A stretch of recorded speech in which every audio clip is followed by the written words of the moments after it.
welcome back to How to Be Real, a place where we can be real in a world obsessed with fake. I am Tasha B. I'm an actor, a filmmaker, and creator that is not letting the bastards get me down. I heard the Today. hell out of that. No, you will not. No, you cannot. Okay, and I am Tay. I am a creative producer, lover of all things wellness, and your favorite local yogi. I almost said I am a creative wellness. Okay. Hey, I am a creative wellness, honey. Creative wellness. Creative well. Creative well. Of wellness. There you go. That too. Oh, and once that is out the way and I sip my wine, Hey. I say, how you doing, Tay? Girl, that's such a loaded question right now, you know? Yeah. It's June 11th, 2025, the day that we're recording this. And at this moment, there's so much going on, which we will get into later, but I'm here. You know what I mean? Yeah. I'm here. I'm trying to be here. You know what I mean? I feel like presence. It feels good when I get a chance to meet up with friends, meet up with you, and just kind of get it out, do a little venting, and it just helps me to be more present. Yes. You know? Yes. So that's kind of how I'm at, where I'm at, how I am. How are you? Very much same. Very much same. There's a lot going on. There's a lot that's been on. Yeah. There's just a lot of adjustments. And yeah, very, very happy to be here, I will say. This space is a space that's a safe space. It's a space that's needed. It's a space that I'm always thankful to have when things are more hectic and stressful, let's just say, anxiety-ridden, whatever we want to say, all the feelings, all the time. All of the above. So yeah, it's presence for me as well. Yeah. Let's just be here now. Let's just be here now. Let's just try that. Yeah. So yeah. Because right now, all is well in this very moment between you and me. Yeah. You know? We're safe. We're safe. We are together. Yes. And we are with our How to Be Real audience, our real ones. Yes. And thank you, real ones. thank y'all. Appreciate Appreciate y'all. And we're here for y'all. Yes. Hopefully y'all here for us too. Okay. Shoulders to cry on. Community. Right. But that'll bring us to our shout out. Shout out. And we got 2 shout outs this time. We just because do. we came up with 2 very good ones that we just could not pick. So the first one is going to be Coco Gauff. Ooh. Homegirl won the French baddie. Open, the first American woman to do that since Serena Williams in 2015. I didn't know it had been that long. I did not either. I absolutely didn't know that it had been that But long. yeah, so major for this Congratulations. country right now. We need all the wins. Okay. All the good, positive vibes. That's where we're like, hey, if we have more than one shout out, let's do it. And they're American? Good news. Sorry, we needed to hear the good news. Yes.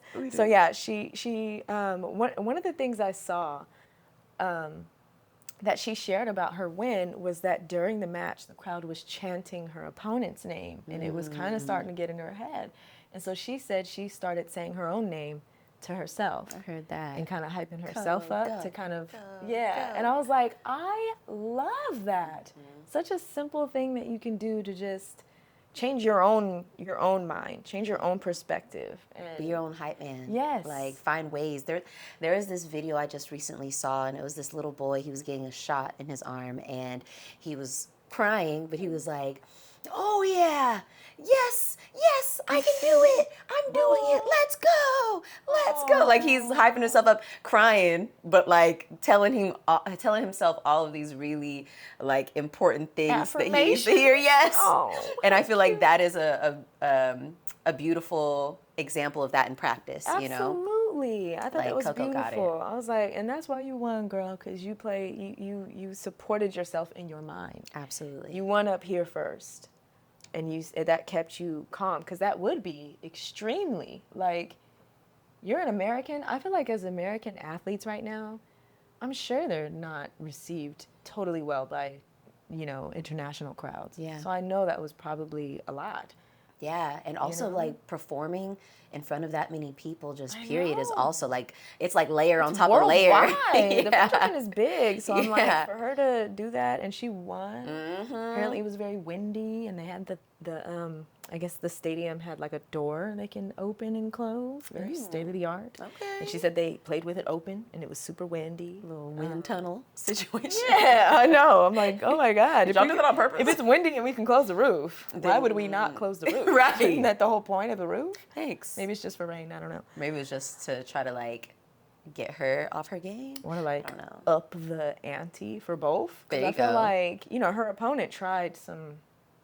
I don't know. I think I love the way Coco Gauff handled. I don't know if y'all have paid attention, but her opponent. I didn't write her name down. Oops. But her opponent. Y'all know who she is. Was obviously upset that she lost, which anyone would be. Right. It seemed like it was a really hard match. It's windy. It's the French Open. She was also in front of all. And then I feel like as much as a crowd of people chanting your name could be like inspiring, it could also be a lot of pressure. Very much to perform. So. Yes. So it probably who knows, how that affected her. I'm not speaking for her, but I know if I were in that position, it's like, okay, on one hand, I'm glad y'all believe in me, but on another hand, What if I let you down? can y'all chill out though? 'Cause I haven't won yet. Right. It's a lot of pressure. Let's treat this like golf and everybody shut the fuck Okay, up. Like, golf clap for me when I do something right, but otherwise, chill out. chill out. Watch the match. Wait till I win to start doing all that. Okay. Thank you. Oh my God. So I feel like that probably may have played a part because it's like they're chanting your name and you mess up.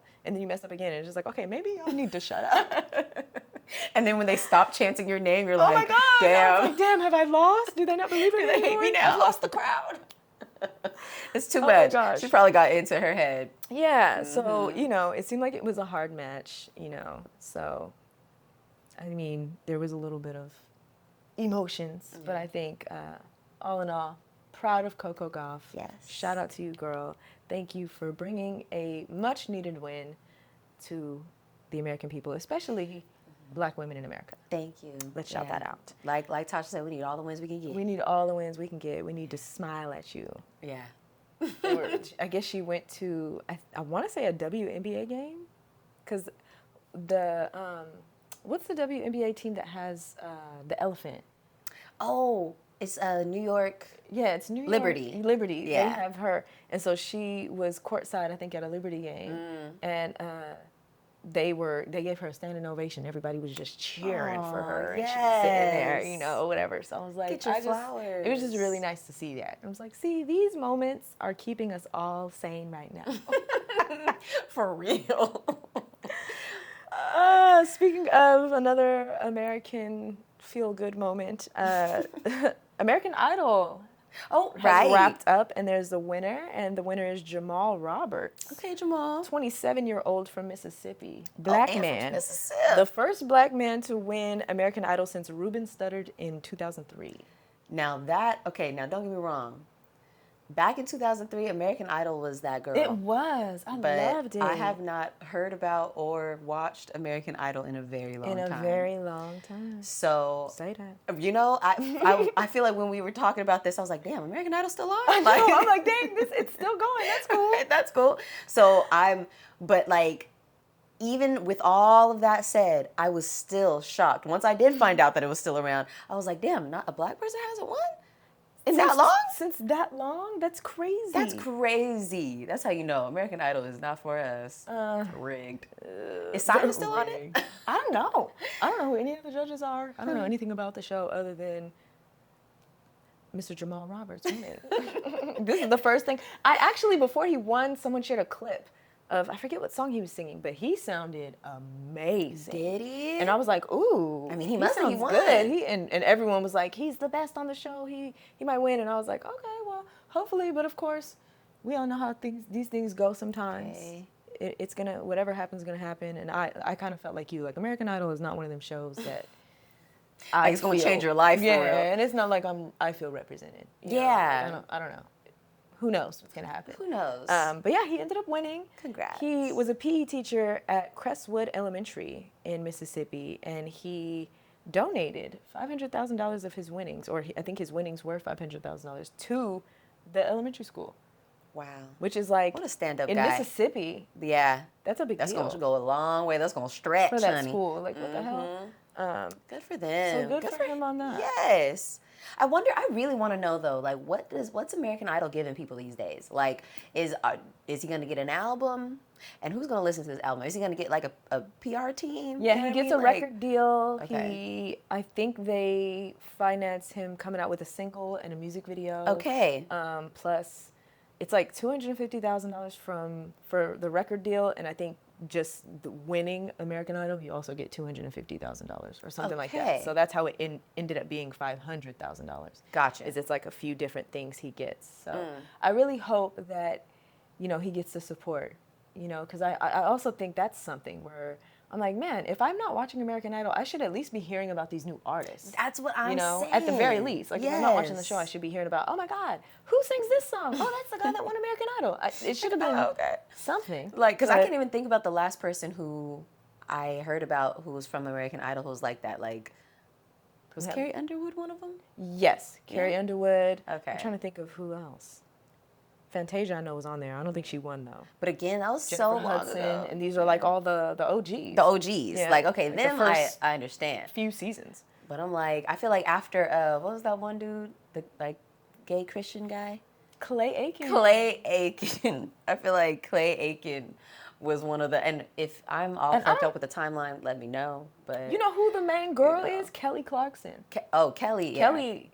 She got her and J Hud got their own shows. I think, was her and Jennifer Hudson on the same season?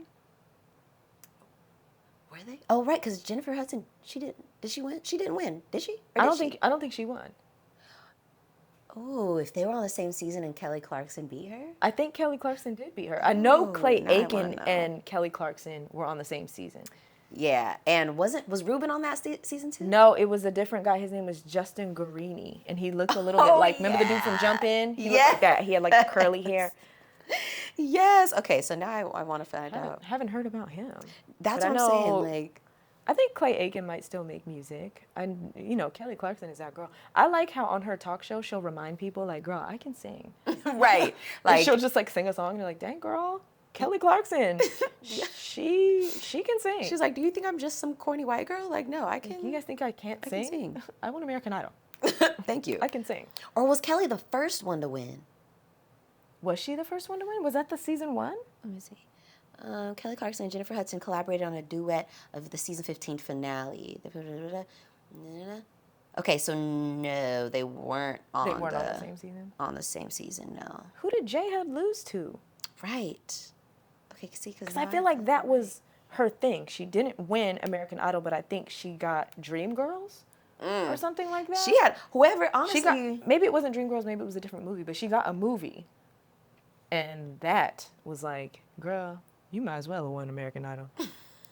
I think she won in a lot of people's hearts. I think that's what it was. it was Fantasia. Fantasia? What? Oh. It says Fantasia Barrino won American Idol in season 3, which was the season that Jennifer Hudson was also on. Oh my God. J Hud finished in 7th place. Damn, that was an iconic season. To have Jennifer Hudson and Fantasia Barrino, because Fantasia won that year, and I'm gonna be honest, Fantasia was singing. Hey, That girl okay. can blow. She can get. But so can down. Jennifer Hudson. They both are. They both are. Yeah, that was tough. know. That was a tough season. That was a tough season. Wow. Ew, Adam Lambert. Oh my God. I remember him too. He was on that season? Yeah, I don't know. This said he was on season 8. Okay. It says he was He the most won? successful non-winner of American Idol, Oh. which I beg to differ. That's crazy. I would say J Hud. I was just gonna say that. She has a talk show right now. Exactly. She's been in heck of movies. Exactly. Even though they had her kind of fucked up in the Sex and the City movie. Girl. Why she have to play like the mammy type role Honey, we can talk about that. with the ugly purse? That purse was so ugly, and she had to be so excited about it. She was like, thank you, Miss Carrie. Oh my God. And guess what? It ain't rented. The girl, what? And she had to be the one doing but you know what? She did kind of, She got her life together. she got her life together. She got her husband. Yes. She did. She done moved, but then she got the husband to move back to Mississippi or wherever she was from. Anyways. Yeah, that was not Okay. Yeah. But we'll have to talk about that. let's get into this three realists Let's do because it. you. Let's girl. do it. Anyway, Get it. so our three realists is TV or movie heroes that were really the villains. And by heroes, I mean just a lot of times the main character that they want you to feel for, but really you're like, actually, you're kind of the worst. You suck. You suck big time. I actually don't like you. I actually feel like you are the villain. Why am I feeling good for you? And the first person, I already told you off camera who this was, but effing Harper from Best Man. Hill Harper. He's at the top of my damn list. Wait, not because Hill that is a real person, though. I know, like no, Harper. His name but wasn't also, Hill. what was his last name? Was his last name Harper and everyone called him Harper? Huh. Or was his name Harper? Something else. I want to say Harper Lee, but that's like another real person. Well, y'all know who we talk about. Harper from Best Man. They wanted us to feel so bad for him when he was out here borderline, if not fully, cheating on his lady with his first, not even his first love, just the one that got away, pretty From much. college. From Yeah. college. Nia Long, so do we blame right. him? But also, come on. Come on. It was Sanaa Lathan, I think was his girlfriend Yeah, too. it was. Wow. Wow. She was trying to, like, even before he Okay. left, she was like trying to, she said, I love you to him, and he didn't say it back. And then she still took his ass to the airport and was like, all right, well. Oh, she was so nice. She was like, I'll see you in a couple days at the wedding. And he's like, all right, girl, bye. Like, the whole movie, it seemed like she was getting on his nerves. And then once he got all caught up in his bullshit, he wanted to come and hug on her. Okay. With a black eye and right after you got slapped by Nia Long because you took too long to come give her some D, which you were fully going to go give her. Until he walked in with a terrible attitude because he had a black eye and got dangled over a balcony by his best friend. Exactly. Yeah. Trifling. And then you're gonna, something that I did not understand is how you gonna make a whole book about all your friends. One, I feel like, yes, it's a genius idea, but you're gonna keep the storyline so tight to the truth, number one. Number two, like, how did you let anybody get a hold of that before it was officially out? And number three, how are you not gonna tell your best friend, like, hey, this book is coming out and it's gonna expose some really nasty stuff or something that you might not be fully comfortable with? Maybe we should talk about it before I release it out into the world. Maybe we should become not friends before I come to your wedding. Or at the very least, maybe I could time this so it's after your wedding. Thank you. I don't know. I don't know. You're right, though. He should have changed more things. Yeah. I just feel like he should have done that. And also just talk to Lance.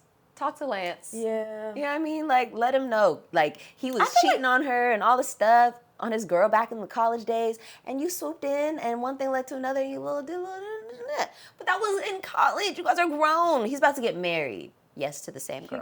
He could have definitely brought it up sooner. But then I think they probably wouldn't have been friends. Exactly. But let me know if we're not friends no more so I don't have to pay to come to your damn wedding. Yeah. Yes. You know?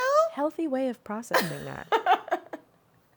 Let's just do this first. Yeah. Because that would be so much weirder if now I tell you, and he was just banking on the fact that his friend was dumb and not going to read his book. That was his only safeguard.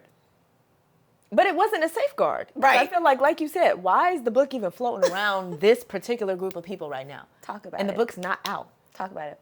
Why is it floating around? It's weird. And he brought a copy to dude's house. Why did you do that? Or maybe he was letting all the other people, I don't know. You know what? I think he gave it to Nia Long. She gave it to somebody. That's it. Because she was like the PR girl, the marketing lady, whatever.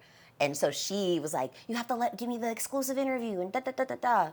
And then somebody gave it to Murph, who can't hold water, and blah, blah, blah. It was just so bad. And also, I'm going to, at the very end, add in Nia Long to that, too. I don't think she was necessarily the hero, but she wasn't the best. In that movie? Mm-hmm. Yeah, she was real... She was thirsty. Holier than thou, too. Yeah. To where it was just like, you did this. Girl, you read the book, seen the drama, we're also in the wedding, and... didn't want to be like, actually, no. Yeah. Let's shut this down. Let's at least wait till after the wedding for this to get out. Exactly. I feel like for this one, I want to go back and forth. Okay. Okay, so who you got? My first one is Carrie from Sex and the City. Oh my God. Selfish, self-centered. And then the way she did Aiden twice. Yeah. Twice? Yeah. You cheated on the same man with the same man 2 times? And he still marries her again in just like that. I'm so upset. Big dies and she gets Aiden. That was crazy. I hate that for Aiden. I hate it for Aiden. Why is Aiden, what is he doing? I don't know. And now, are you watching the new season? Yes. And now he's like, all right, Carrie, I got to go be with my family. I'll be back in 5 years. I'll send you postcards. What is 5 going on? years? I'm also thinking, Carrie, why can't you go? That's the least you could do. You didn't cheat on this man twice. And he was all talking about like, oh, well, I don't think we should have contact. Or Right. He said, yeah, contact. we might have to do no contact. Remember he was sending her blank postcards. Which And she was sending him ones with the knock heart your on ass them. Like, out. you went through the whole trouble of writing my address on a postcard and you couldn't even write hi. Right. Love you. She was drawing hearts. You couldn't have drew me a heart back. The delusion is crazy. And also, like, Carrie, you're not a good friend to your friends. She's not a good friend. She's not. When Miranda had her baby, Ooh. Ciao. Carrie, you calling me talking about the way some girl looked at you after you cheated on your man, and now you're 50-11 times. Carrie, there's so many times I'm watching her like, Carrie, no one cares about you like that. Like, you think everybody cares about you. What are they thinking? They're probably talking about me and saying this. Or they're not. Or they're absolutely It's really something where she saw you and was like, ooh, dang. Anyway, girl, how many mimosas you think you're going to have at lunch? Like, we're not thinking about you like that, Carrie. Literally. Ugh. And I can't remember which episode it was, but I remember they were all talking, and Carrie is always so quick to poke fun at everybody's little issues, right? Like, so many times she'll make a little funny little quip or something, and but as soon as it's done to her, she's gonna get up and walk out. And I can't remember what they were discussing, but I remember she got up and left, and the whole table was like, "Oh, Carrie, come on, Carrie." Yeah. I feel like she just always talks about only her shit and doesn't really care or listen to her friend's shit. Unless to make her little quips. Exactly. Because she loves to do that. She loves make to do fun that. of your little situation. And use your shit for fodder in her article. In her column. So you were listening. Her friends were absolutely graceful about that. They That could have been an were. episode of like, girl, why would you write that in your column? People see us together all the time. Using the real names.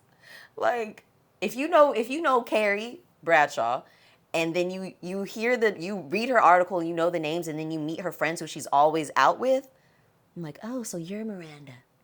Right. Oh, How many times has that happened to them? Samantha. Charlotte. Ugh, Right. Samantha. Ugh.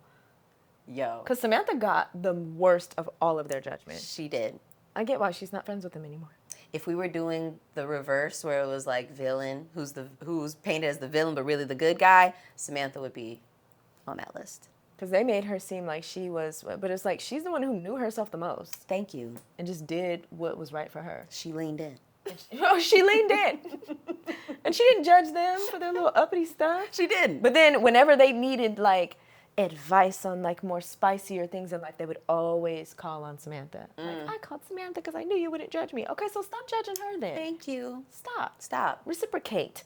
Thank you. Because Open you your do eyes. appreciate her non-judgment. So reciprocate it. Exactly. Ugh. Okay. But okay, what's your next one? My next one would be Dudley from The Preacher's Wife. Okay. I thought you were supposed to say Harry Potter. I was like, Dudley was He definitely was the villain. the villain. So, The Preacher's Wife, if you don't know, you most likely know, but maybe you don't.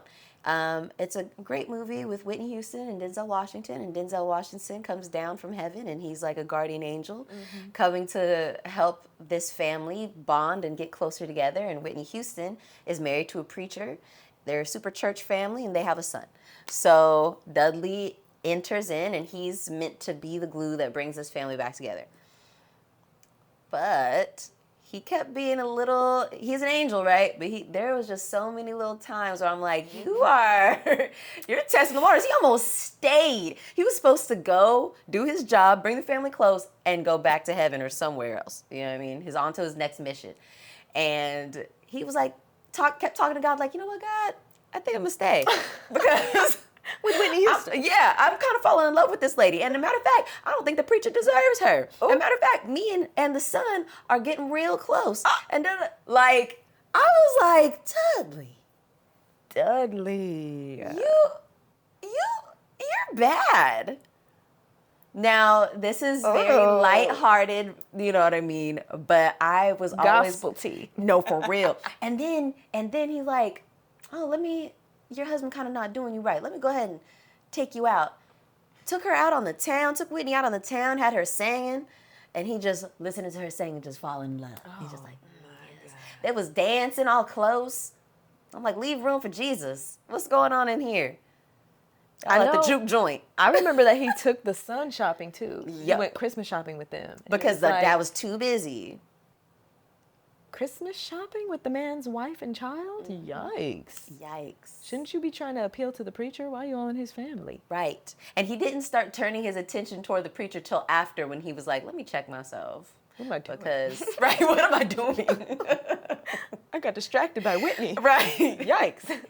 And, like, honestly, he was like, well, maybe I am bringing the family closer together because, like, now the husband's attention is on me getting close with his family. And now he's turning his eyes back to his wife. Mm-hmm. So, anyways, yeah, that one, I was like, because I feel like one of our Christmas episodes, I mentioned The Preacher's Wife as one of my favorite Christmas I movies. rewatched it, too, because of that. I was like, you know what? Yes. Wow, I haven't seen that in a while. I was a little child when I saw that. That was a deep cut. Yeah.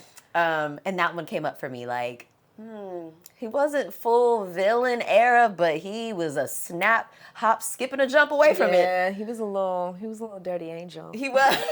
He was dirty. He He was dirty. dirty. He wasn't dark, but he was a little dirty. He's a little dirty, little bad boy. You know, he was in there. For mine, this is also kind of a deep cut. Julia Roberts' character, her name is Julianne or something like that, very close to Julia. They call her Jules in My Best Friend's Wedding. Yep. Home girl. I actually Wow. rewatched it this morning just to like, oh my God, I forgot about this movie because this is It's a good where one. I'm like, this bitch is out of pocket. Yeah, she is.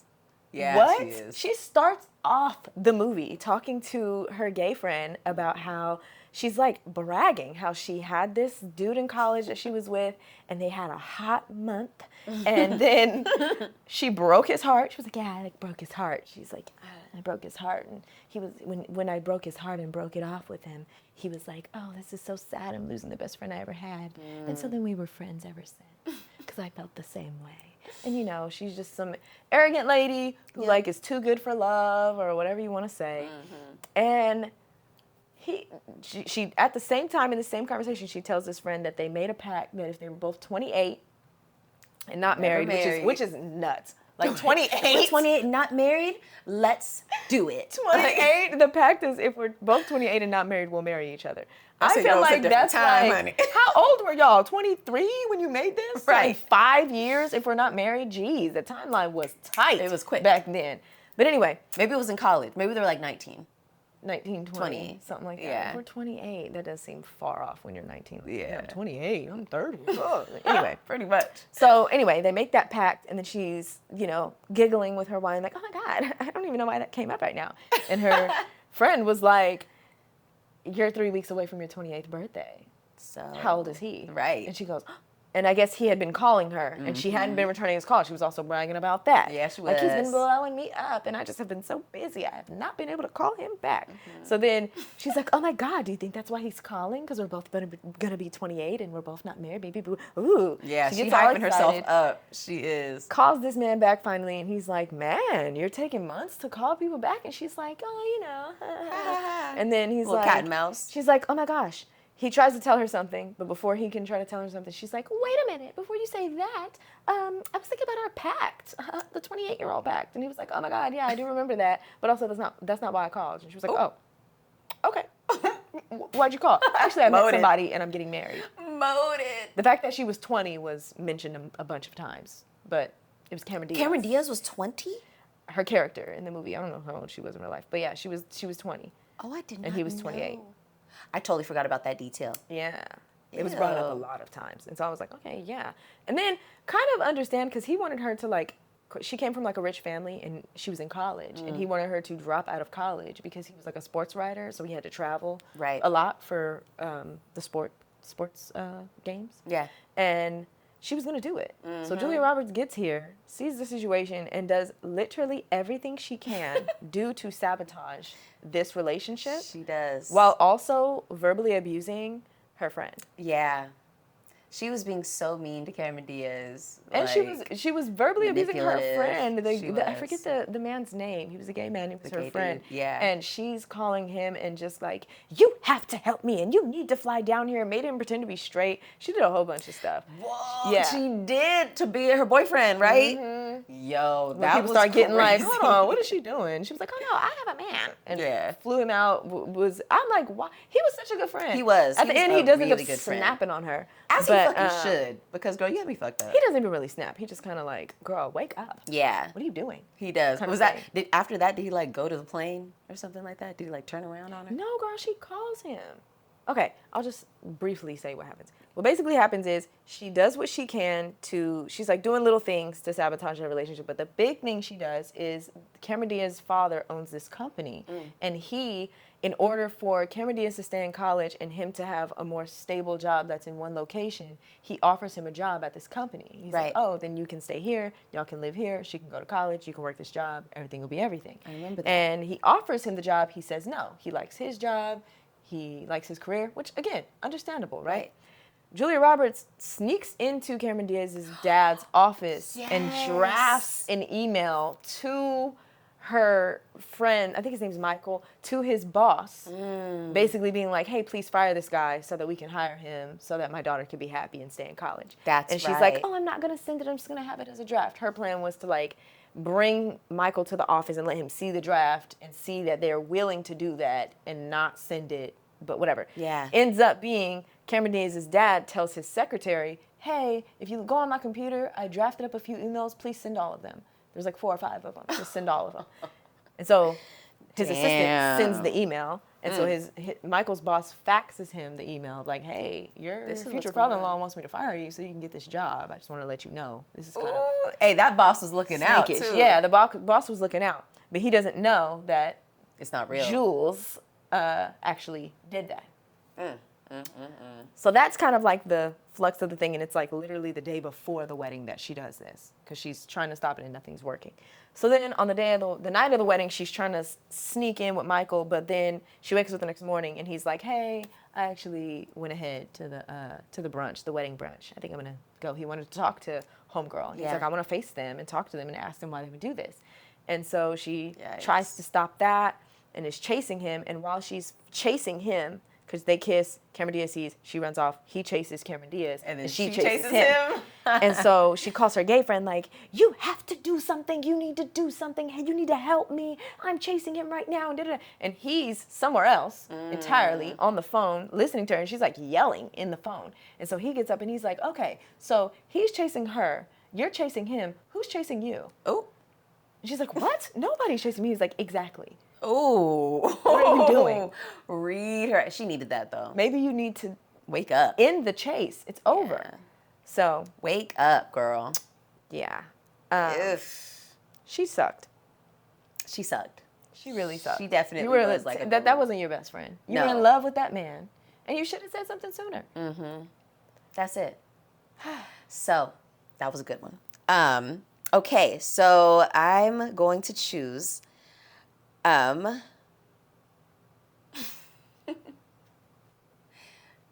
Okay, this is like, who should I choose? Okay, I'm gonna go with. I know. I have 2 that I need to choose from too. You know, honestly, I feel like they have similar stories. Okay, I'm going with the townspeople in Maleficent. Ooh. I feel like they wanted us to feel like Maleficent was evil. Like, was really, and don't get me wrong, did she do questionable things? Yes. And I feel like I'm going to just combo Magneto with this, right? In X-Men. Magneto was a good one. He was real. Yeah. About Magneto, person who wrote the X-Men comics said that what's the Xavier and Magneto were based off of Martin Luther King and Malcolm X. Yes, Like I've heard that. Anyway, They're two approaches. Yeah, they're two approaches. Ooh. So yeah, that's something that I really like. Yes. About, X-Men. Honestly, X-Men feels very much like civil rights coded. Like, you know what I mean? Like, it does. I want them to do those movies justice again. Yes. Bring it back. Those were so good movies back in the day. I really like that. But anyway. Were. No, I think both of the, both on both sides, Magneto and Maleficent, they both were framed as like these super evil, who knows why they're so angry? Exactly. Y'all know exactly why this person is angry. And they're actually very clear. Once you hear them explain why they're upset, you're like, oh, actually, I kind of get why she's mad. That makes sense. Like, y'all are actually not nice to this person. They actually make some good points. Like, y'all fucking damn near tortured Maleficent for hella long, and then she comes back for her revenge. Like, all right, look, y'all had me so fucked up. Y'all had me so fucked up. And I did not forget. So, hey, I heard you had a baby. Let me bring you a little gift. How about that? You know what I mean? Like, it's up now. It's up now. When she turned 18, she mine. How about that? So, there's that.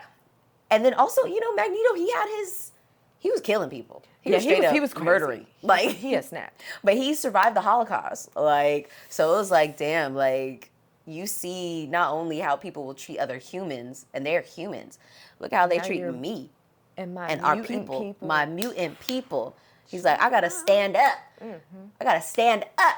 So I was gonna say Charles Xavier, but I'm like, he wasn't necessarily the villain, but I do feel like, because he was being nice, like he kept trying to call to Magneto's better side, you know what I mean? Like come on, brother. Yeah, brother, come on. So I guess it would just be the people then, because the people weren't really seeing the full vision for Magneto. The people weren't seeing the full vision for Maleficent, but they both were on some vengeful shit. Yeah.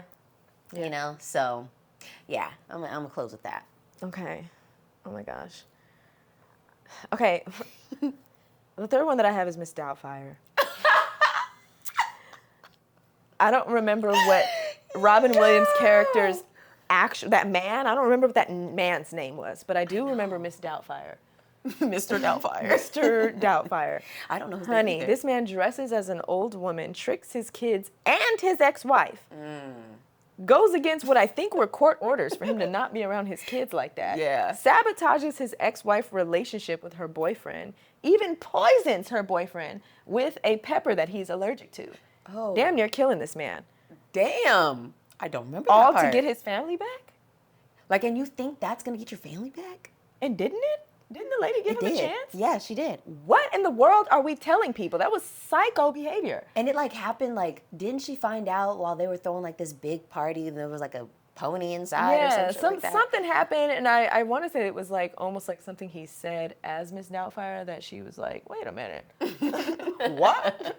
Or something like that. Or maybe it was flipped. Maybe something he said as himself that she was like, wait a minute. What? Yeah. Something happened. But I'm like, how the hell did they normalize that? Not only normalize it, but really the happy music played. Yay, the family's back. Honey, what? That is insane. You know how scary that would be? That would be terrifying. I'd be like, you are a psychopath. Old lady nanny was your dad the whole time? What? And me as the wife. Okay. Who's leaving these children with the nanny who I think is the nanny. And who's been giving me advice? Oh, dearie, you girl, get out of here. You're not even going on. You're my ex-husband. What is going on? Yo, that would be insane. You know what? It almost makes you think they wanted at that time women to be like, hey, it's okay if your man becomes unhinged. Take him back. You'll get your family back together. Everything will be great. Because they did the same shit like Liar, Liar, too. These niggas were horrible. Just terrible people. Oh my God. But I'm not gonna lie, Miss Doubtfire, he went deep undercover. That was insane. Is that not insane? Insane. And it was a kid's movie. This is insane freaking behavior. And they romanticized the heck out of it. They made it just like a happy, feel-good family movie. No, that is scary. That is scary. Yeah. He was absolutely, that's a great one. That is a great one. He's absolutely the villain. For sure. Terrible villain. My last one was Rami. I was just going to say, Rami. for shits and gigs, who was the last one? Rami from the show. Yeah, I could see that. For sure.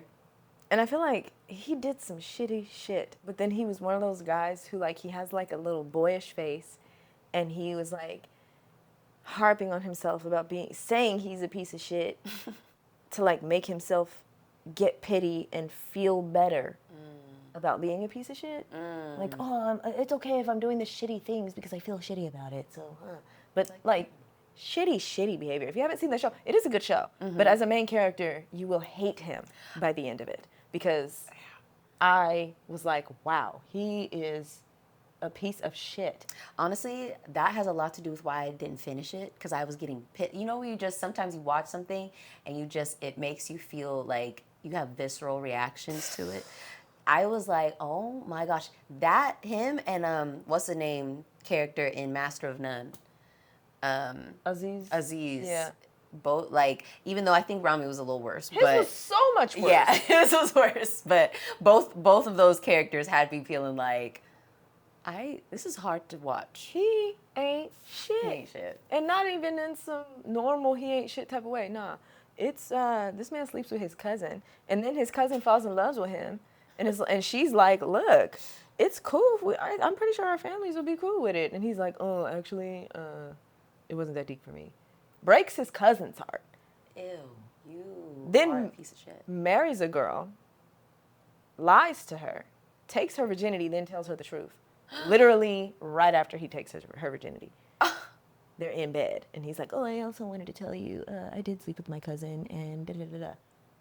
Now that you have no choice. And it was like his you can't leave. And it was like his mentor's daughter, Mahershala Ali, becomes like his mentor. I forget the word they use for it, but he was like his, I want to say it was like sheikh or something like that. But he becomes his like mentor because he wants to be a better Muslim. So he goes to Mahershala Ali's not temple. What do they call it? Mosque. He goes to his mosque and he, you know, kind of takes him under his wing and is trying to help him, and then he gets in really good at the mosque and he introduces him to her, to his daughter, and so it was his daughter that he did this to. Yo. Married her, took her virginity, told her the truth, she left him. The disrespect is crazy. I was like, I wanted Mahershala to just whoop his ass. No, for real.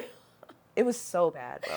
Wow. More things happened, but those are the main two that I'm just like, maybe I should see it through. Girl, maybe I should just see it through. It is a good show, but you're like, prepare to be like, no, this main character, I'm not gonna feel for you. You start off, but yeah. Good show though, good show. Okay, you guys, we're gonna take a quick break, but we will be right back. Yes, we will. Hey y'all, we just wanted to take some time to really reach out to you and let you know that we are on Substack, babe. We're on there showing our feelings, writing them out, and of course updating you with our monthly newsletter. Yes. So check us out. Come on, check us out. We're at howtobereal. If you're on your desktop, that's Substack /howtobereal. So yeah, come on over, get with the winning team, and we'll see you there. Click our Substack link and follow us now. A few moments later. And we are back. And man, with so much going on in the world today, our weekly reel is, what's going on? Because really, what is going on? Wine glass in hand. What is going on? Dead ass. I can start us off with this please news do. about the Job Corps shutdown.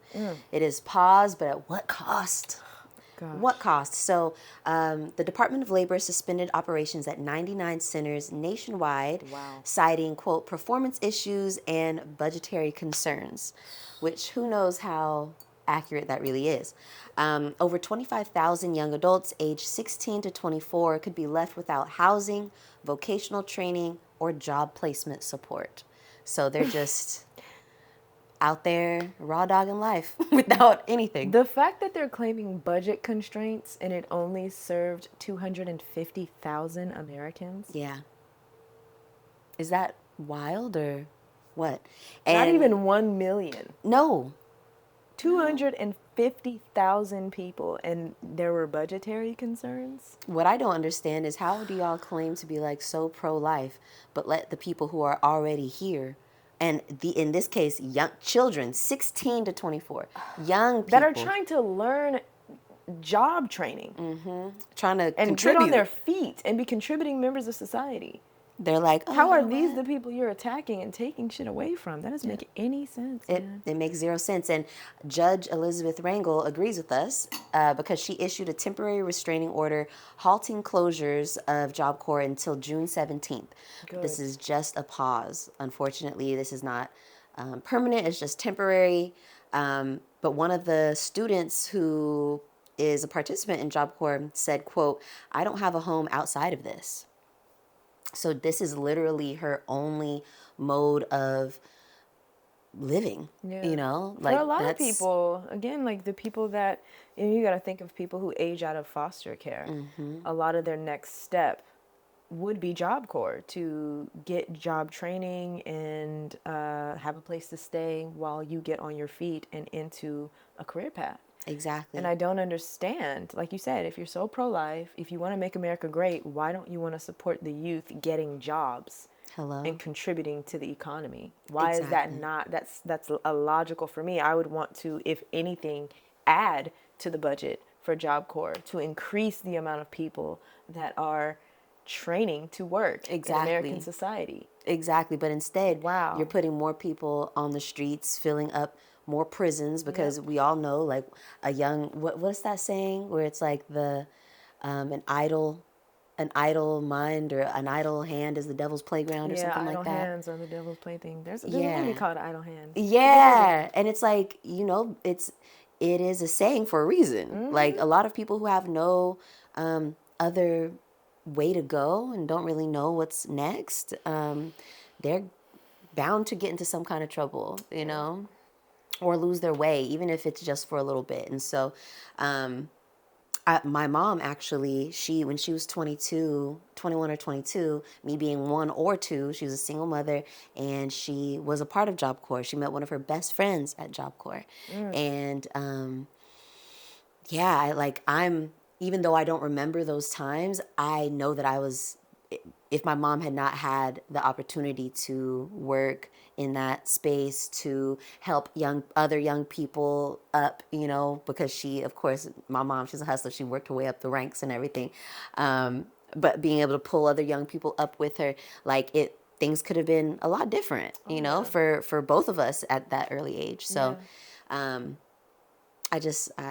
hope that we're able to extend this temporary pause and make it more of a permanent one, keep Job Corps around. But yeah, that was just some really hard news to hear. Like, isn't it all hard news to hear these Girl, days? right. Because, I want to talk about the Marlene Flotilla situation with Greta Thunberg and the other activists. I wish I knew more of their names, but it is... People were, like, why would Greta do this? Why would Greta do... And I'm like, she's using her privilege.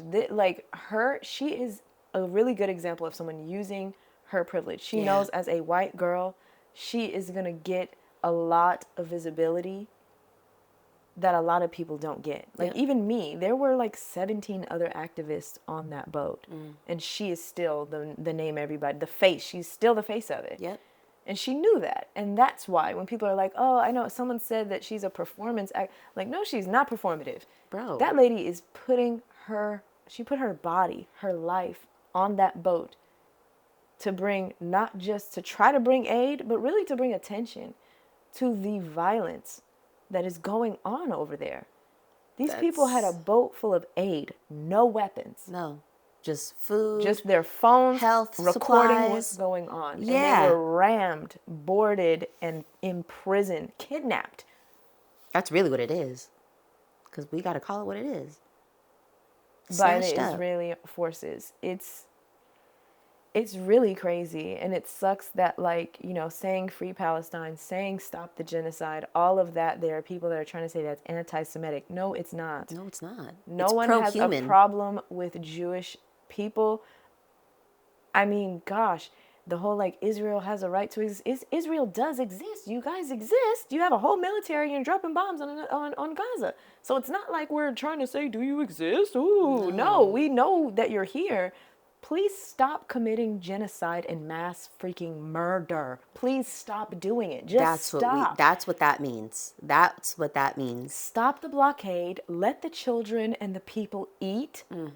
and just fucking stop. You have your land. What more do you want? Because y'all are straight up like, okay, we'll stop bombing as much because it's supposed to be a ceasefire, but they've still had reports of bombs. Ceased fire. But and you're like, okay, well we won't. We'll go under the radar with that. But what we won't do is provide y'all food or allow others to provide you food. We'll starve you to death. Like that. Just I'm like the level of evil that someone has to be, or that a government has to be to do that to other people. God. Like being excited and we can't wait to have Gaza leveled out. Like what?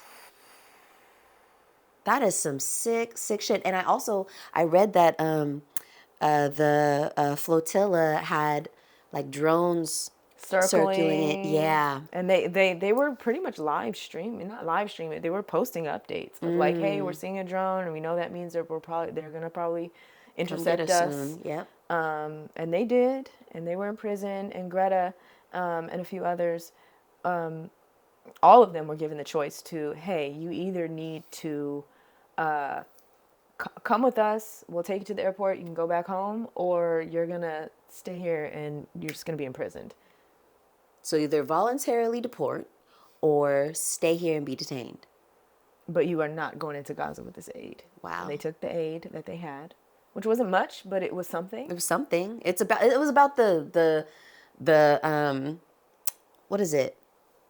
Like the visual of it, like how we've been talking about the narrative control of what's happening in LA right now. Yeah. It's about controlling the narrative. These are humans who are just trying to go and save other humans from all over the world. We have just trying to go save other humans. And aid for the children and the people of Gaza. Who are dying of starvation and lack of access to health care. And you reacted hostily to that.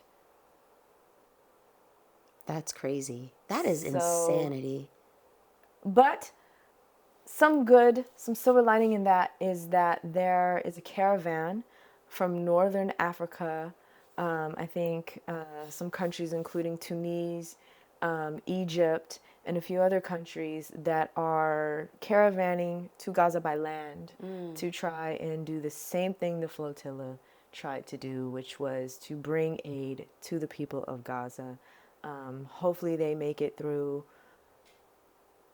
I personally do not want to see any more people die. No.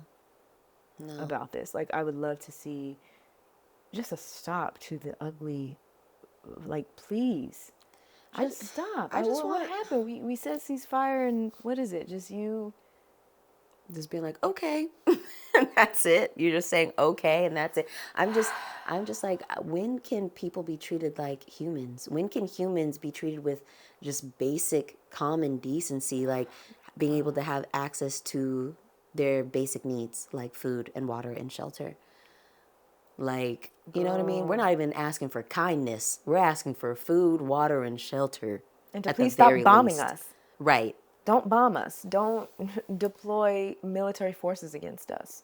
That's crazy. And also, too, the fact that they would say that Greta is being performative when one of her first major actions that put her on the scene happened when she was like a teenager. I know. Like, what do you mean? She said, I don't want nothing. I'm trying to just get this organization going. I'm trying to get this activism out there. I'm trying to move y'all so that things really shake. Yeah. And they asked her when she landed in France. She had landed in France and then was going to go back to Switzerland from France, I believe. And reporters obviously were at the airport waiting to interview her. And they asked her, why do you think so many powerful countries that could do something to help the Palestinian people in Gaza, why do you think they're not helping? And she said, racism. Racism and upholding this norm that puts money and short-term profits over human lives. That's what it is, over human lives and the state of this planet. Because let's be honest, as much as it's devastating to humanity what's going on, it's also devastating to the environment. Yes. They're destroying it. Yep. It's just heinous in all ways. It's really, it's really a thing. Yeah. I think like we were saying, the act and the imagery is powerful. Yeah. We're talking about it now. I know I'm always praying for it and praying for change, and going to use any and every platform I have to speak out and continue to bring attention, because again, there's not much we can do, but at the very least we can have these conversations and uplift the situation and the Palestinian people and all of those that are suffering, because it was very, I don't know what the word is, I guess slightly encouraging to see there are Israelis in Israel protesting against this genocide as well. Oh, that's good to hear. That's good to hear. I mean, honestly, I feel like that's probably, I don't know. I'm thinking like, I wonder if that's how it feels watching what's happening in America from outside, like being like, what's going on in America is crazy. yeah, or what the girl, Americans are doing is crazy. They probably feel like that about us too. They And probably then they're have like, for a while. Like, right. How come they don't care? And they're like, wait, but there's people like us out here. We do shouting care. into the void. We've been protesting this. We've been saying this. My parents have been saying this. Like, Okay. come on, we've been trying to fight back. We've been out Fight here. the power. Hey. Fight the powers that be. Hey, yeah. Fight the power. What? Keep your head up, Yeah. everybody. And thank you to all those who are out there gathering, feeling motivated by the flotilla movement. Being inspired, absolutely. Yes. Everybody who can do stuff, please donate where you can. Follow along, share, and let's all just do what we can do. Yeah, and we can also put some donation links in the show notes. Yeah. For places that we're looking at and support and feel like are trustworthy. Yeah. So. Absolutely. Okay, so the next thing that I heard about was coming from Sudan. They are right now battling a really deadly cholera outbreak because of contaminated water. And this is actually also coming from the genocide that's happening over there too. But this contaminated water is leading to, the contaminated water and the genocide are leading to a collapsed healthcare system out there for these people. So right now, almost 200 people have died. That number might have passed by the time that you're listening to this. But thousands more have been infected, specifically in the Andaman and Khartoum area. I hope I'm saying that at least close to right. But yeah, there are a lot of initiatives and people who are in touch with folks on the ground over there. And again, we do have some links that you can check out in the show notes that you can see and maybe donate to if you're interested in, or resources for how to just help from where you are. Because we all know, like, sometimes it's hard to feel like you can be helpful from where you're at. Yeah. But some of the links that we have will share other ways that you can help just where you are as you are.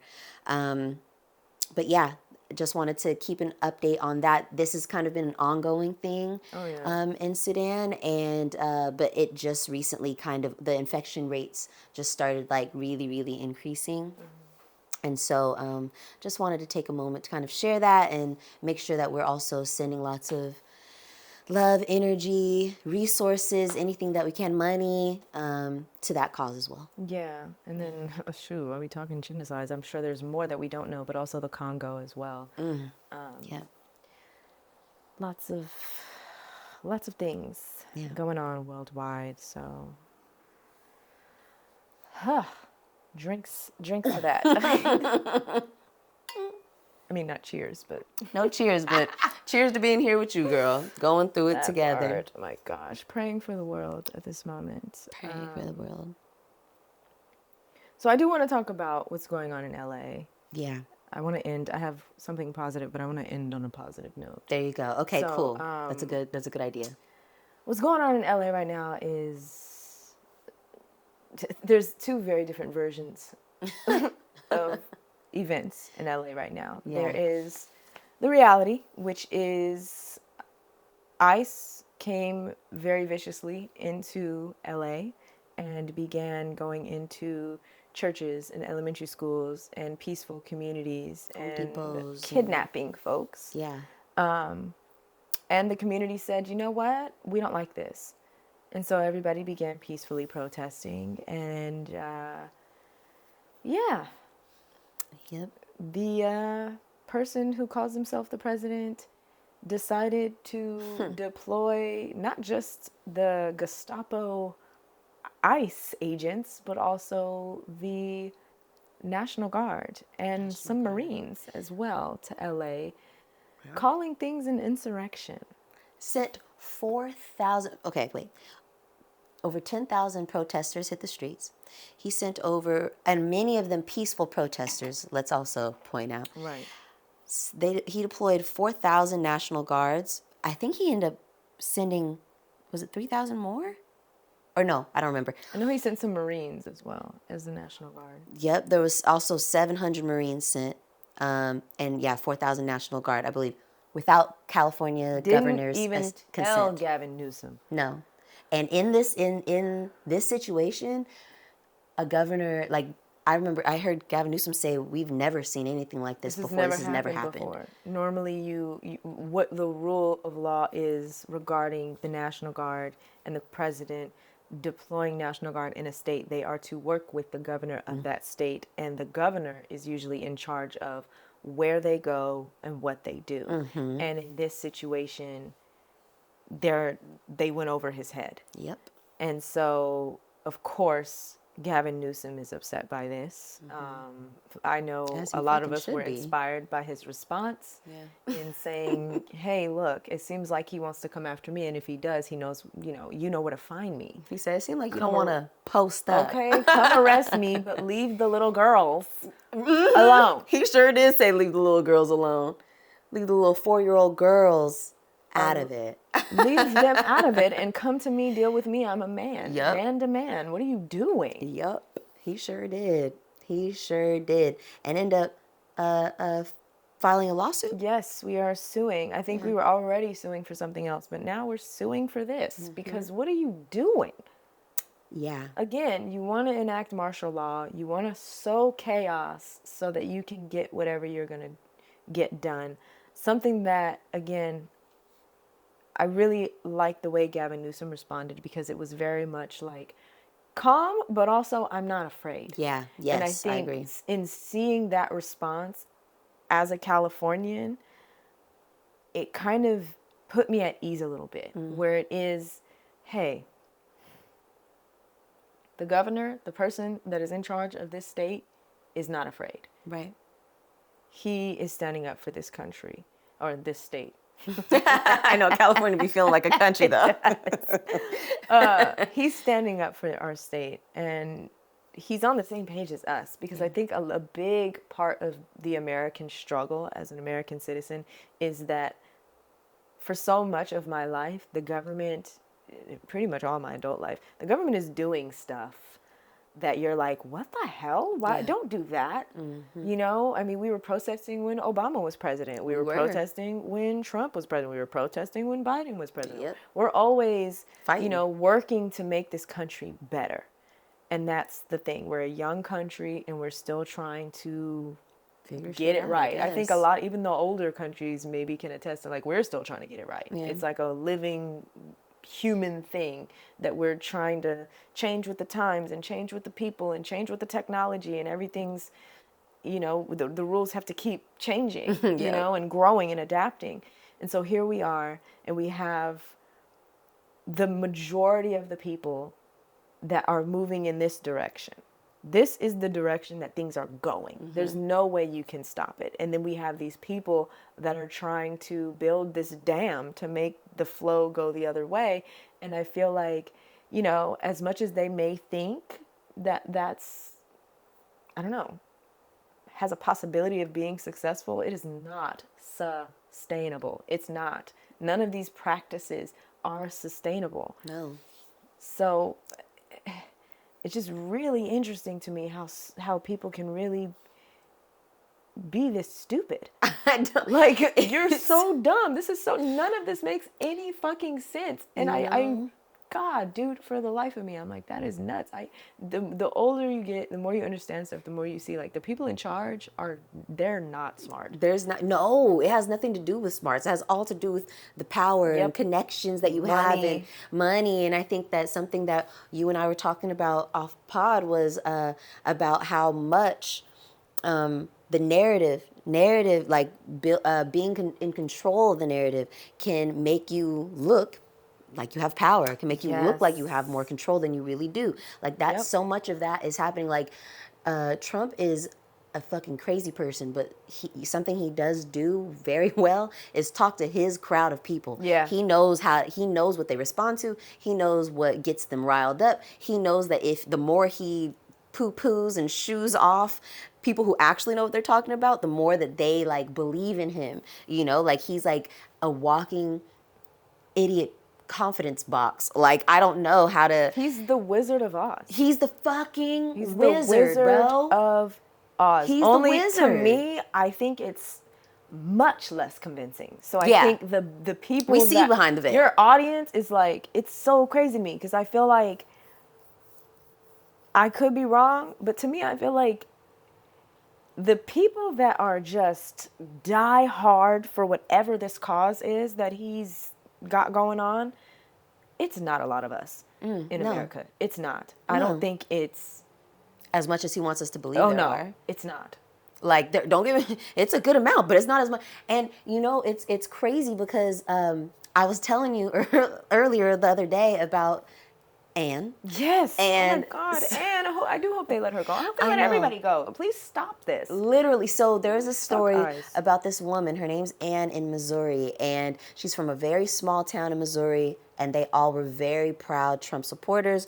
The whole town was pretty much, it was very public knowledge that they all voted for Trump for this second term.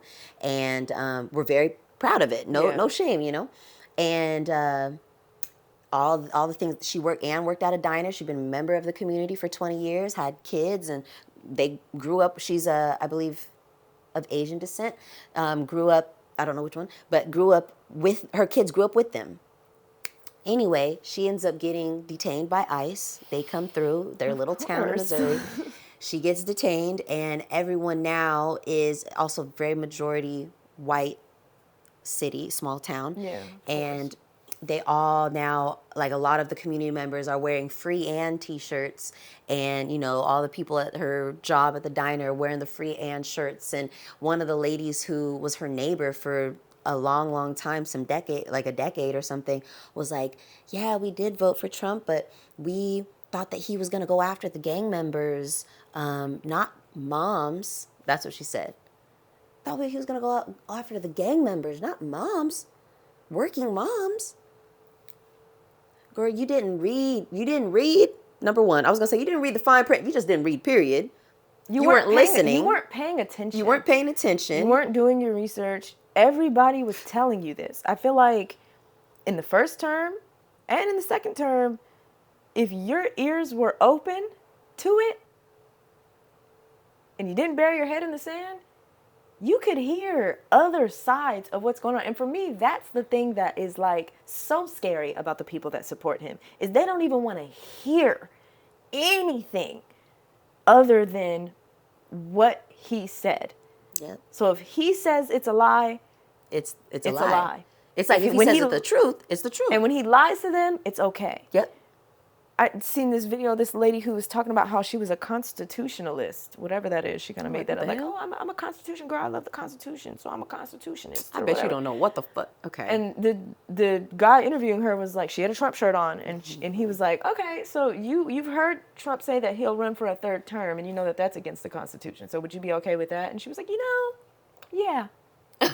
He was like, so then you're not a Constitutionist. Yeah, you're not. You clearly don't care about the Constitution. He was like, well, it would bother me, but it is what it is. As long as he, makes the country great.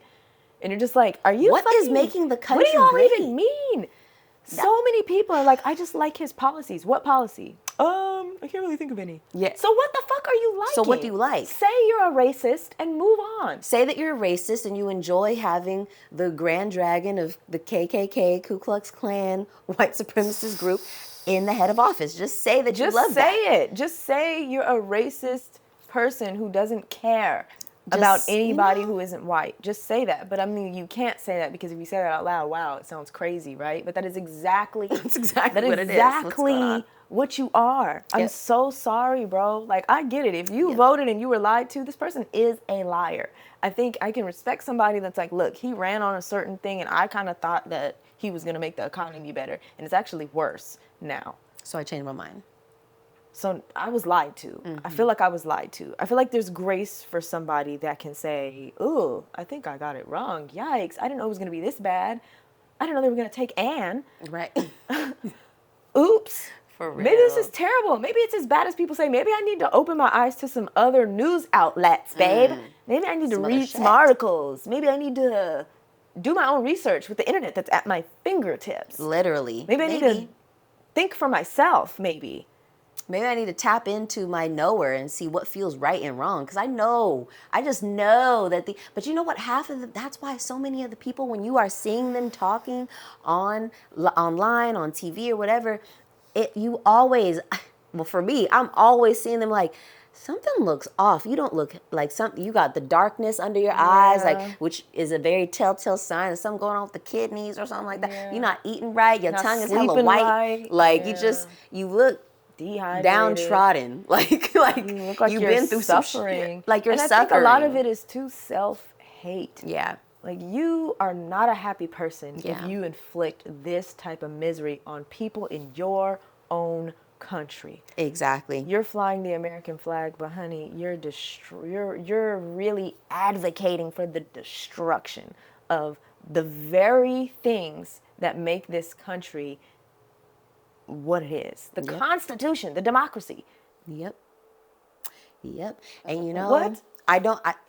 and right now, the way the media is trying to frame it is that in LA, that people are not peacefully protesting, that the whole city's on fire. That it's an insurrection. That But it's we an all know what happened when insurrection. there was a real insurrection. Okay. There was no National Guard. There was no military. Capitol Police officer died. Capitol Police, like, I think one or two maybe died, and a bunch of them were, like, injured critically, like head injuries, beaten, sprayed with bear spray. People went in there They stealing stormed confidential. the Capitol, Yes. and were calling for what's his name, Mike Pence. They had signs calling for the death of Mike Pence. They were stealing secret documents. They took photos in Nancy Pelosi's office with their feet They up on the stole desk. computers and files from people's office And Trump called got- them people good people. and pardoned all of them. Yeah. And a lot of them ended up back in prison because they were not good people. They were just terrible fucking people. Governor Gavin Criminals. Newsom, right. Governor Gavin Newsom was like, hey, these motherfuckers, our people, my Californians, we are peacefully protesting, number one. Number two, this is happening in downtown in like a couple blocks radius. Okay, it's like 4 blocks. It's not happening all over and Los LA Angeles is right huge. now. For anyone who knows, LA is big as hell. Talk about it. It's What huge. are we doing? And he straight up called the deployment, quote, a political stunt rooted Absolutely. in xenophobia and fear. California will not be a stage for federal authoritarianism. I'm like, I heard that. Stand up. Stand up. We don't, you know, there's a lot of things that Mr. Governor Gavin Newsom that we can disagree on. Oh, yeah. But I feel like when it comes to standing up for your people, standing up for what's right at the root of humanity, of your humanity, we can agree on that. Because what are we doing? We can agree on that. There's no way. There's no freaking way. Yeah. So our hearts are with LA. There's already protests in Sacramento in support of LA. Yeah. I'm signing any and all petitions. I am in contact with my senator and Congress people. God bless LA. Yeah. Y'all keep peacefully protesting. We know what's real. Yeah. We know that this is the people showing up and supporting each other. And that is exactly what we need. Yes. So yeah, we got to keep resisting this Yes. fascist nonsense. So yeah. Dead What ass. else do you have? You know, and immigrants, you are home. This is home. Okay. Anyway, no one's illegal on stolen land. Just All the saying. sound bites. Right, all the sound bites. Okay. A little bit of good news. A federal judge blocks the Trump administration from continuing to detain Palestinian activist Mahmoud Khalil. So, I believe Mahmoud Khalil was a Columbia University graduate. I remember that when he got detained, yeah. Exactly. Yep. He got detained over his pro-Palestinian views. So he just was a kid going to school, doing his thing, speaking his mind, as you are allowed to do in this country that we live in. As is your right. As is your right. And he got snatched up, same as these people have been in LA by by masked people in unmarked cars. If that's not kidnapping, I don't know what is. It's kidnapping. It's kidnapping. His family was not contacted or notified. No due process. No due process. They had no idea where he was, how to find him. Like, scary shit, bro. Really, really scary, scary, scary things. Shame on this government. Shame on this administration. Shame on these ICE officials doing this bidding. This is terrible. You are not. This is so un-American. It really... It's so un-American. This, for a country built on immigration, it's literally... The founding fathers were immigrants. Literally. Like, that's what... All of them were immigrants. Girl. None of them are indigenous to these lands. So, yeah. All these white people who think they're not immigrants, you are immigrants. This is not your native land. Absolutely. Absolutely. And Brett Max Kaufman, who's the senior counsel in the ACLU's Center for Democracy, said, today's ruling is a huge win for the Constitution and the rights of citizens and non-citizens alike. No one should be imprisoned or deported for their political beliefs. Nope. And the 3 months that Mahmoud has spent in detention are an affront to the freedoms that this country is supposed to stand for. Exactly like what you just said. The Constitution. Why in the heck are we having to fight for the Constitution? Yep. What are we doing? I thought that was with the whole backbone of this country. I was Why just are y'all gonna say, attacking it? What are you That's what talking about? stood on. I don't understand that. Isn't it the whole reason why we don't have gun reform? Because of the right to bear arms? Right. No, I In feel the like Constitution, ain't that why? Isn't that y'all's whole they be picking and thing? choosing. They be picking and Just choosing like what the feels... Christians with the Yeah. Bible. Yeah. Jeez, Jesus will be in the ICE detention center, Right at this messing very around moment. with you guys. This is ridiculous. But it's crazy because when you say that, they be like, "Not my Jesus," and you're like, Jesus was not white, boo, and he was not from. Anyway, I'm just Lord. like, what Bible are you reading? Like, what are you like? Oh my God, it's so ridiculous. Like, I'm flabbergasted every freaking day. My flabber's been gasted since 2016, honey, and it's just, who knows? My flabbers is dwindling, honey. They got to be blowing in the wind at this point. That is crazy. Literally. Well, I'm happy for this. Pretty much like first step toward Yes. justice for him, but it really won't be full circle Until he's justice until he's home. home. So- So bring him home. Here's to them adhering to this court order and bringing him home immediately. Immediately. Yes. And same for all of these people. May these be landmark victories for the rest of the people whose names we do not know that are being ripped from their families right now as we speak, not even in just California, but across this nation. Say it, Taj. Absolutely. Just despicable. If you support this, my God, how do you sleep at night? Yeah. But on a more positive note, Yeah. I know we were all, I mean, gosh, LA just recovered from those fires. And now here we are again with more violence in LA. But on a positive note, Altadena. It's been a symbol of Black home ownership and strength, a legacy now at risk from the fire and displacement. For generations, it was one of the few places where Black families could own homes, break through housing barriers, and build wealth to pass down.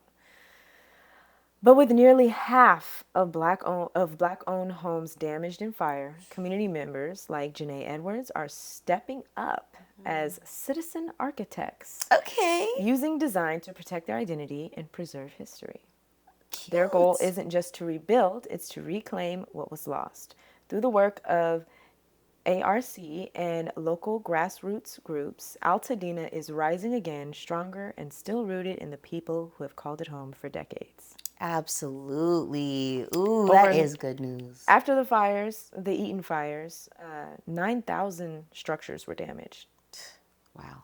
And so now these Black architects and the ARC have formed a coalition to rebuild, the Altadena Rebuild Coalition. They want to help neighbors stay, rebuild, and protect their community from displacement. Absolutely. So, Thank yeah. you. Thank you. I'm very happy to hear that because, you know, what's crazy enough is I honestly, even though, how many times can we say we've been to LA or SoCal? Okay. Like so many times. And I have, when the fires happened, that was my first time hearing of Altadena, Yeah. the neighborhood. And I was like, oh my gosh, there's a beautiful, like, rich, you know what I mean? Yeah. Like wealthy Black neighborhood in LA that is still around. I've always heard of like Baldwin Hills and things like Yeah, that, same. but Altadena I had not heard of. And Yeah. so this brings me a lot of joy because I know a lot of folks were there was one woman who I saw, I forgot, I think she's somebody who does like one of the reality shows on Bravo, but I can't remember her name.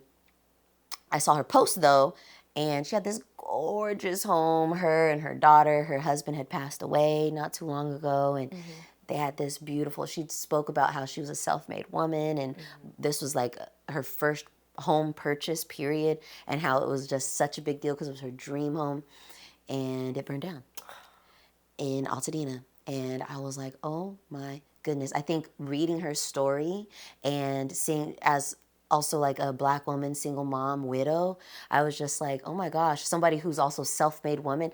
There was like a sense of like relatability there. You know what I mean? I was absolutely. like, wow, like seeing this and hearing her story so deep and rich with her own personal history and culture was just like, wow, like it grounded me in the fact that this is history lost. Oh yeah, Families. and generational wealth being passed down. Exactly. You know what I mean? Exactly. So I'm hoping that the insurance companies come through for these people, and through the insurance, and of course, this lovely group that is dedicated to keeping Altadena and letting the people who live and own Altadena return to Altadena and not have these lots go to these Black Rock type companies, corporations that are buying up land and making home ownership damn near impossible for the regular people, especially Black and brown folks.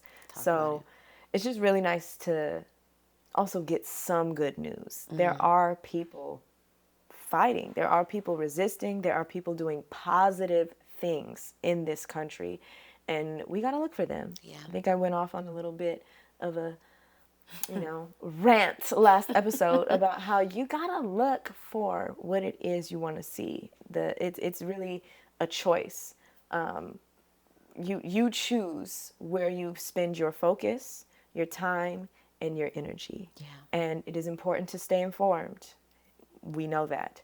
But it's also important to find joy. It's also important to remain sane and centered and grounded, because at the end of the day, this administration wants chaos. They want us all in a negative space and scared and confused and, oh my gosh, discombobulated, that's just exactly blinded, what they numb. want. They want us pointing the finger at each other and bickering about things that don't matter, and not really leaning into each other, listening to each other, and supporting each other, because that's really what this is about.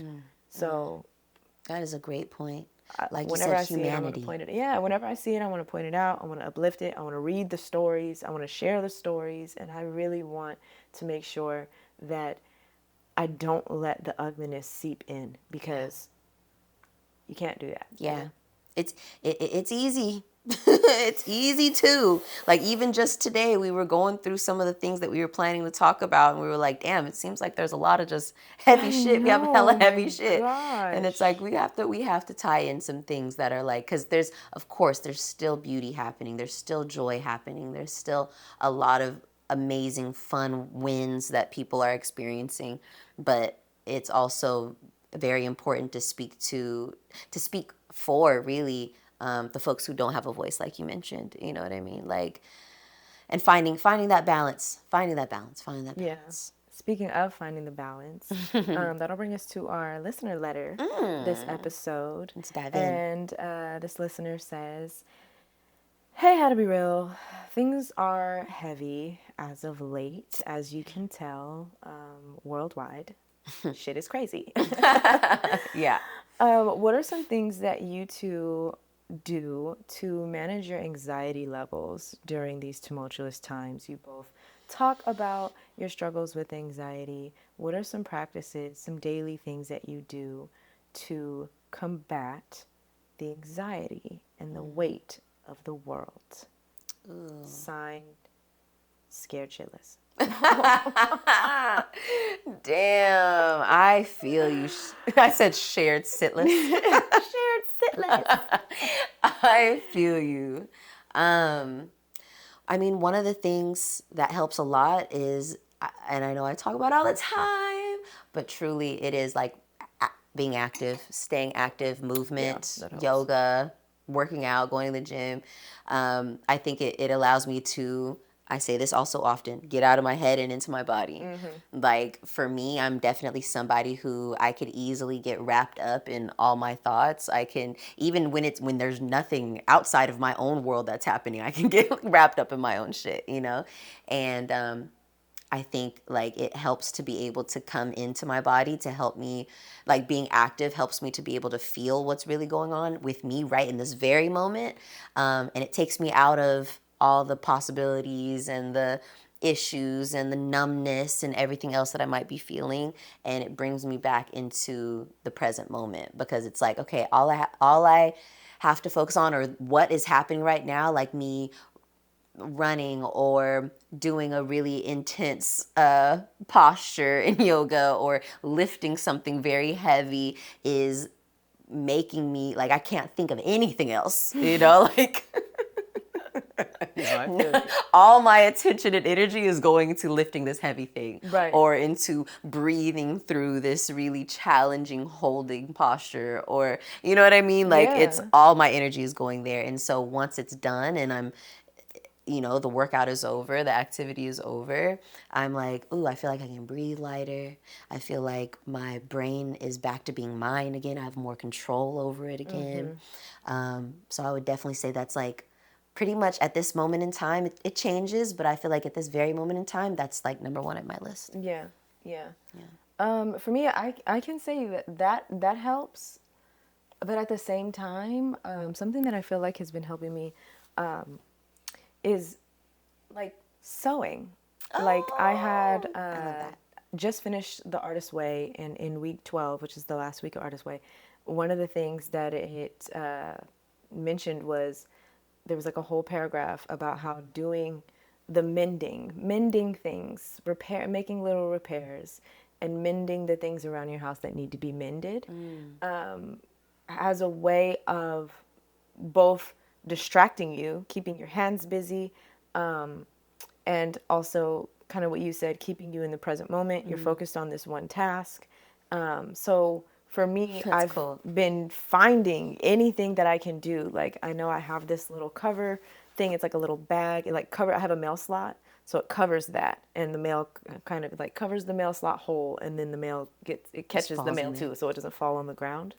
And it was kind of getting old, and my dogs had tugged on a little bit. So I reinforced the little Velcro, because the Velcro's on it. So I re-stitched the Velcro to the fabric. There's a little curtain covering, we have like a little den, and it has a doorway. So I have like a little sheer kind of curtain following it. And one end of it was frayed. I folded it over and like sewed the whole seam. It took a while, but it was like a little project that I had that was just like, I can put on a little funny show and just sit there and sew that.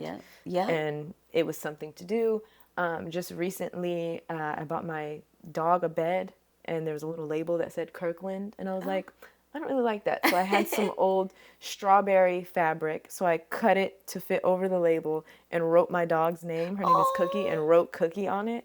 And then sewed it to the dog bed. So now her dog bed, instead of saying Kirkland, it says Cookie with a little strawberry label. I have to see that. And so I just have been finding things like that where I'm like, the sewing, it's just like this act You know, I'm like, damn, I want to pick up like crocheting and just like Yes. learn how to do it. And just, again, you can make something and create something and use the energy, transmuting. I think that's what both of us are saying. That anxious energy, you can transform that. You can. You can transform it into something productive for yourself. So Yeah. whatever your preferred thing to do is, maybe it's to dance, maybe it's to sing, maybe it's to build a website, maybe it's to digitally design stuff, maybe it's to build homes in the game The Sims. Whatever it is that you like to do, that you feel like I could use this energy to do something that could actually either be productive, like cleaning your house, working out, or maybe it's just Something for you. something that would make you smile. Because now when I look at that dog bed, I'm like,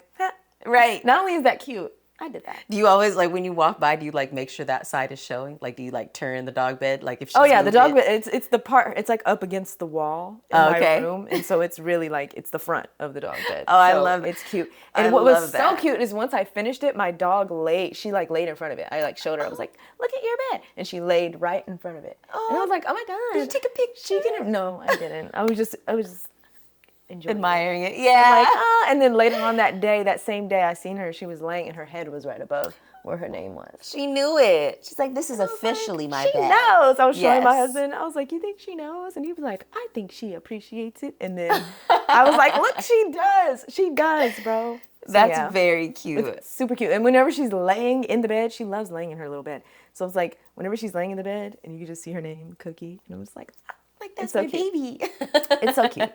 Yes, that is really, really It's the little good. things. It's the these little days. things. It's the little things. It is the little things. And I think sometimes we get caught up thinking that the little things have to, like, we have to use that time where we could be doing little things to, like, have a side hustle, something that makes us money. You know what I mean? And don't get me wrong, in this economy, sometimes you are like, hey, I ain't got time. You gotta do it, but also Right, make but- room for joy, make room for but make yourself, room. make room for shit just cause. Yes. You Make it a know? priority, too. Even if it's To- just 5-10 minutes for it. Do something. Yeah. Whatever it is, Yeah, you deserve it. you do. You do. God bless. Scared shitless. For real. Oh, I love that. Oh, and that brings me to my thank you, which Yes. is a little bit of what's going on as well.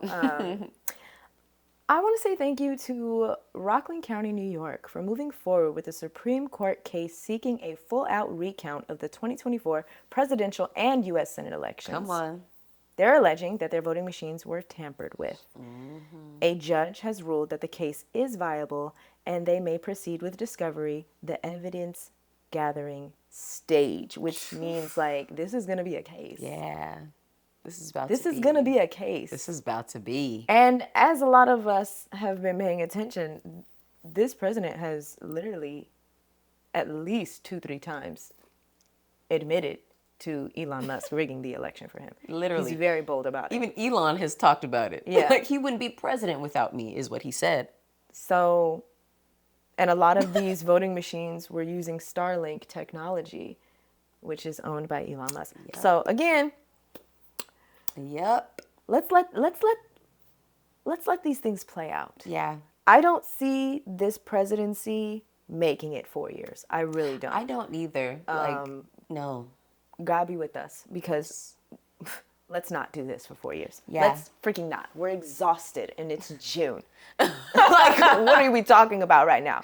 We are like So 6 many months laws in. broken, the Constitution getting stepped on, and it's June. It's June. There's like literally nationwide protests standing with LA. Bro. Being like, keep ICE out of our cities. Like, bro, it's going up right The now. No Kings protests taking place all over the United States. All over the United States. There's like thousands of these No Kings protests taking place all over the United States. And this man still, he said, you know what?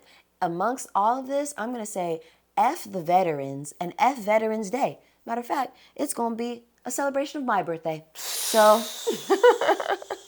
I'm going to go out there. I don't remember what city he's going to be in. He's but going to be in like, D.C. In D.C. I'm going to go to D.C. and take to the streets with tanks and celebration. I don't know how the military is still supporting this person. He does not care about anybody. He does not care about this country. He doesn't care about the people of this country. He does not care. I feel like if I'm in the military, I would not want to serve this person. At what point do we say enough? At what point do we say enough? Come on, U.S. military, what you gonna do? Shoot the people? I thought you pledged an oath to the Constitution, not a president. The president changes. The Constitution has not. Right. Stay Come on, steady. y'all. Be on the right side of history. Come on. This is insane. Well, thank you to them for standing up. Yes, thank you, Rockland County, New York. Keep going, keep doing the good work, and may there be many more lawsuits because I'm sure it wasn't just Rockland County that won this person the election. Hello. So everywhere, may that be a sign to everywhere.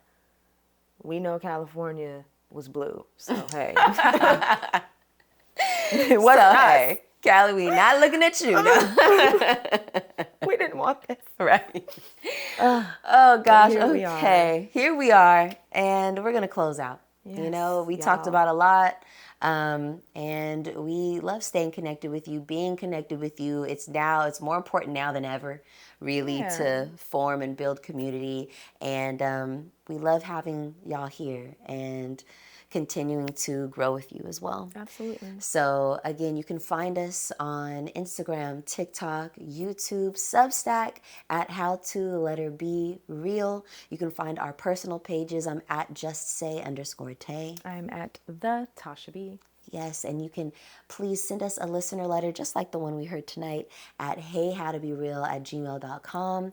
We also love getting any advice or feedback, so feel free to send it all through. We also want to make sure that you guys are rating and reviewing the podcast anywhere you're listening to it right now, whether it be Spotify or Apple Podcasts or YouTube.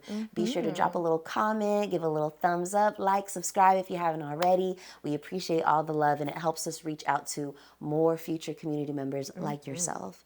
And remember, you can find all of this information on the show notes of our episode. And we are not therapists, we just have them. And this week's Random Reel is on my good friend Tasha B. Yes, and I will leave everybody with this. So often we want to do something, but we think it needs to be the right something important. It is in these times that we have to remember we are what's important.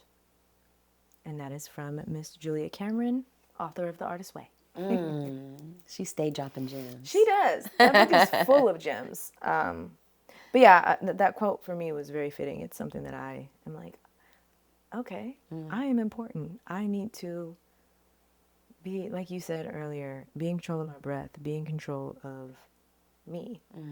I'm important to me. Yes. I'm kind of most important. If I'm not here, then I'm gone. So I'm what's important.